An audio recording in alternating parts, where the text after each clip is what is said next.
Ma! Ano to, ha? Ano yan? Ma, baka muna. Nagnakaw ka? Ha? Anak, matagal na panahon na yun. Tagal na. Mahal ka dito. 10 taon. Akala ko na sa ibang bansa ka nagtatrabaho. Yung pala nakulong ka? Oh, kumalma ka muna. Anak, hindi ko naman ginusto yun eh. Anong hindi? Anong ginawa mo? Bakit ka nagnakaw?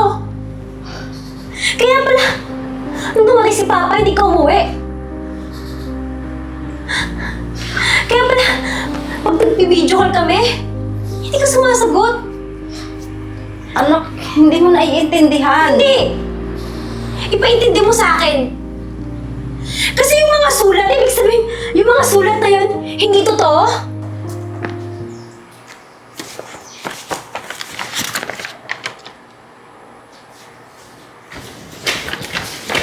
Ang inat. Ano yan?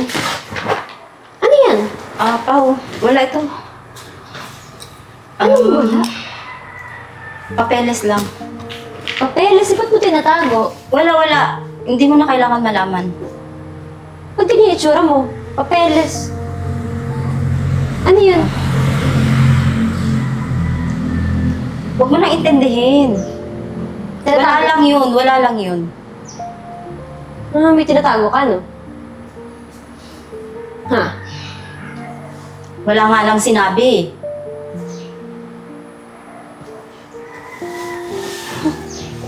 Sabi mo. Eh, bakit nandito ka ba? Wala ka bang lakad? Eh, sa labas eh. Kaya nga pumasok ko dito eh. Bakit? Bawal ba dito? Hindi naman. Eh, di ba may pasok ka dapat ngayon? Ba't nandito ka pa sa bahay? Eh, bakit ka ba? Gusto ko dito eh.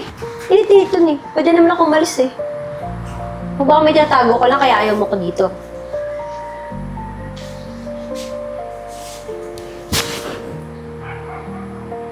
May pagkain na ba tayo?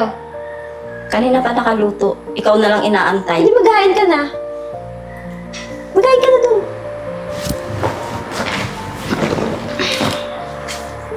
Tinalak yung papel.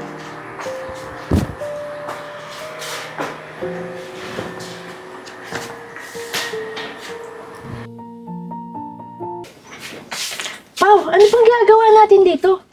Kwarto to ni tita. May nahanap ako eh. Para kasi may tinatago yun eh. Ano ba nilagay yun? Dito. Baka nandito. Ano ba hinahanap mo? May hawak kasi siyang papel eh.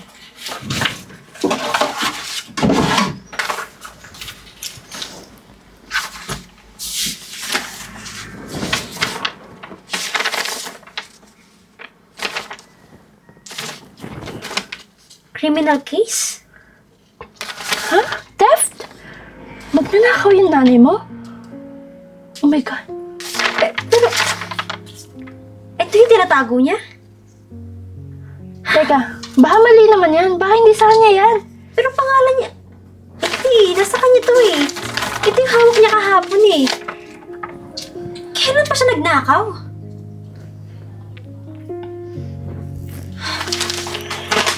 Gawa na itong Merlin na to. Teka ha, puntahan natin yun. Pao, baka kaya naman na-explain ni tita.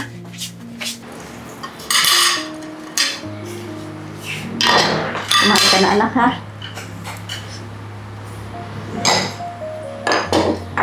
Ano bang gusto mo? Ito yung paborito mong ulam. Teka pala. Teka. Mag-rice ka pala muna. Marami, konti. Marami po. Ay, marami. Ma! Ano to ha? Ano yan? Ma, baka muna. Nagnakaw ka? Ha? Anak, matagal na panahon na yun. Tagal na. Mahal ka dito. 10 taon. Akala ko na sa ibang bansa ka nagtatrabaho. Yung pala nakulong ka? Oh, kumalma ka muna. Anak, hindi ko naman ginusto yun eh. Anong hindi? Anong ginawa mo? Bakit ka nagnakaw? Kaya pala, nung dumating si Papa, hindi ka umuwi. Kaya pala, pag nag-video call kami, hindi ka sumasagot. Anak, hindi mo naiintindihan. maintindihan. Hindi! Ipaintindi mo sa akin. Kasi yung mga sulat, ibig sabihin, yung mga sulat na yun, hindi totoo? Kasi nasa kulungan ka? Ha? Niloloko niyo lang ako ni Papa? All this time, ha?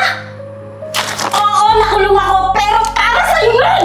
Anong para sa akin? Paano naging para sa akin yun? Paano naging para sa akin yun? Nagnakaw kayo para sa akin, ha? Ano kalokohan yun? Nung maliit ka pa, may sakit ka! At kailangan mong operahan. Oo. Nagnakaw ako. Nagnakaw ako para sa'yo! Para mabuhay ka! Para sa akin? Bakit yun ang sinasabi?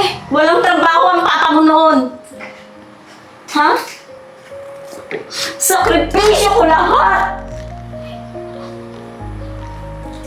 Sinakripisyo ko ang buhay ko sa kulungan para mabuhay ka. Oo, Pao. Nagnakaw ako. Pero para sa'yo yun.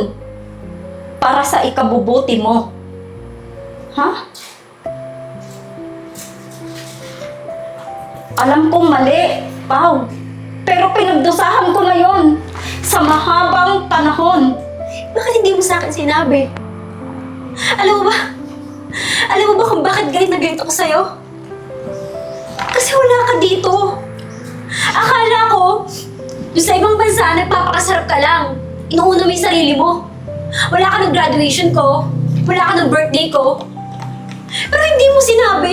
Hindi niyo sinabi ni Papa sa akin na nakakulong ka. Na nahihirapan ka. Pinagluloko niyo lang ako. Hindi naman kailangan lahat ng bagay sabihin. Gaya nung nakulong ako. Kagaya nito. Diba? Ikakahiya mo ko. Pero saan naman lang di ba maintindihan ko? Ako. Kaya hindi namin sinabi sa'yo. Sa inyo ng kapatid mo.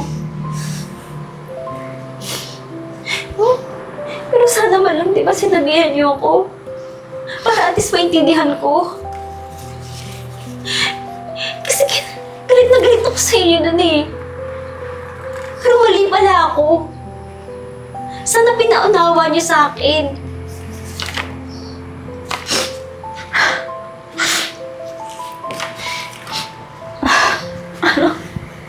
Patawarin mo ako kung inilihim namin sa'yo. Hindi ko rin naman ginustong ilihim sa'yo ang lahat.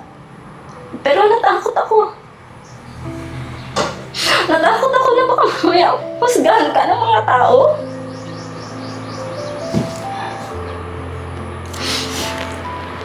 Na meron kang nanay na magnanakaw. Na dating nakulong. Hindi ko naman gusto yun. Hindi ko gustong husgahan ka rin nila. Okay na sa akin yung ako lang.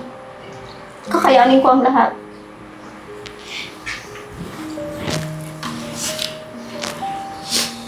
Hindi ko naman kayo kakahiya eh.